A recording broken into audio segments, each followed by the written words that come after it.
नमस्ते, म तपाईहरुलाई आज पुनः अर्को भिडियो ल्याएर आएको छु।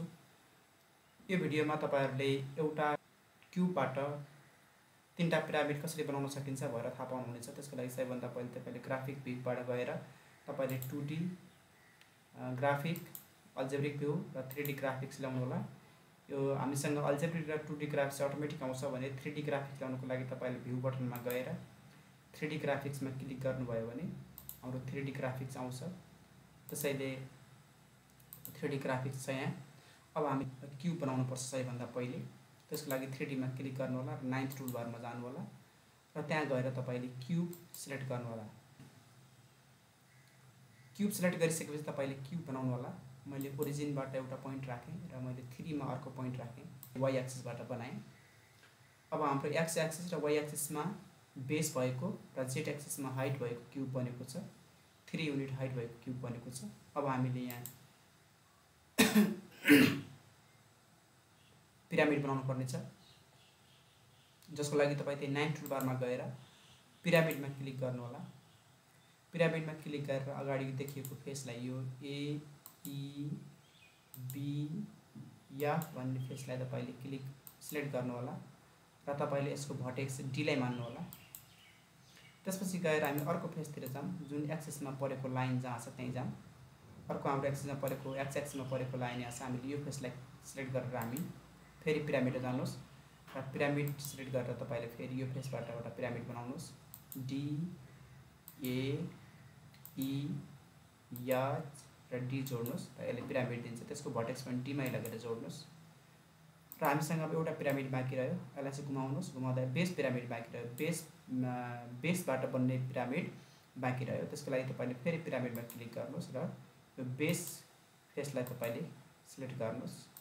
मैले यसरी बेस फेसलाई सिलेक्ट गरेको छु र यसको पनि भर्टेक्स तपाईले डी नै मानिदिनुहोस्। अब हाम्रो पिरामिडहरु बनिसके।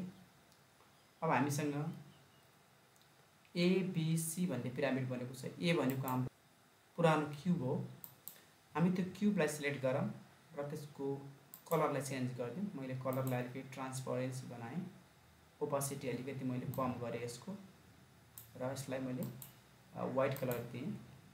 र त्यसभन्दा पछि तपाईले यो बी लाई क्लिक गर्नुहोस्। बी भनेको एउटा पिरामिड हो, त्यसको कलरलाई तपाईले चेन्ज गर्नुहोस्। मैले ग्रीन कलर दिएँ, ओपासिटी बढाएँ मैले। त्यसपछि हामीसँग अर्को सी भन्ने पिरामिड छ। त्यो सी भन्ने पिरामिडलाई पनि तपाईले क्लिक गर्न सक्नुहुन्छ। त्यसको पनि तपाईले ओपासिटी के गर्दिनुस्, बढाइदिनुस्। मैले फरक कलर दिएँ ल। अनि हामीसँग एउटा अर्को छ। अर्को हामीसँग डी भन्ने पिरामिड छ। त्यो डी भन्ने पिरामिडको पनि मैले फरक कलर दिन्छु। यसलाई येलो कलर दिएँ, यसको पनि ओपासिटी मैले बढाइदिएँ। अब हामीले यो गरिसकेपछि हामीलाई अब एउटा स्लाइडर चाहिन्छ। त्यसको लागि तपाईले 2D मा क्लिक गर्नुहोस्, ग्राफिक भ्यूमा क्लिक गरेर स्लाइडर ल्याउनुहोस्। स्लाइडर हामीले एंगल चाहिने छ, त्यही भएर alpha angle equal to minimum 0 र म्याक्सिमम 90 सम्म राख्दिनुस्। 90 इन्क्रिमेन्ट तपाईले जति पनि राख्न सक्नुहुन्छ। मैले नर्मल्ली 0.01 भनेर राख्छु। जहिले पनि स्मुथली मुभ हुन्छ। अब तपाईले के गर्नुस् भने हामीसँग भएका बी सी र डी भन्ने तीनटा पिरामिडहरु हुन्, त्यसलाई हामीले रोटेट गरेर देखाउनु पर्ने छ। अब तपाईले इनपुट बक्समा जानुहोस्। इनपुट बारमा गएर रोटेट लेख्ने बित्तिकै तपाईलाई थर्ड अप्सन दिनु होला, rotate object angle axis of rotation. Enter गर्नुहोस्। अब्जेक्ट भनेको हाम्रो कुन पिरामिड छ?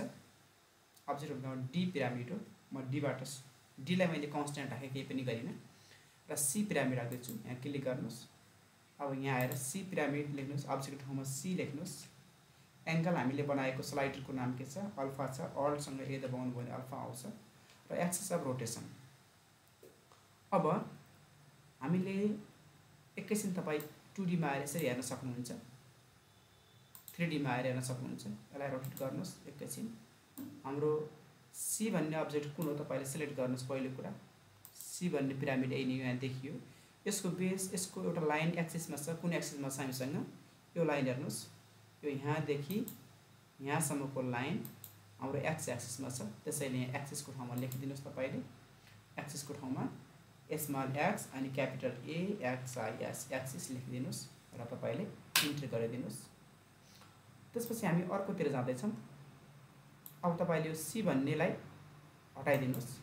अब पिरामिड मात्र बाँकी रह्यो, नयाँ रोटेट भएको पिरामिड बाँकी रह्यो। हामीसँग अर्को वाइ एक्सिसमा छ, यसको नाम के हो हेर्नुहोस्, यसको नाम बी छ। तपाईँले यहाँ गएर फेरि रोटेट लेख्नुहोस्, इनपुटमा गएर ROTAT रोटेट लेख्नुहोस्। रोटेट लेखिसकेपछि तपाईँ रोटेट अब्जेक्ट एङ्गल एक्सिसलाई क्लिक गर्नुहोस्। अब्जेक्टमा हाम्रो बी छ, बी पिरामिड हो, पिरामिडको नाम हामीसँग बी छ।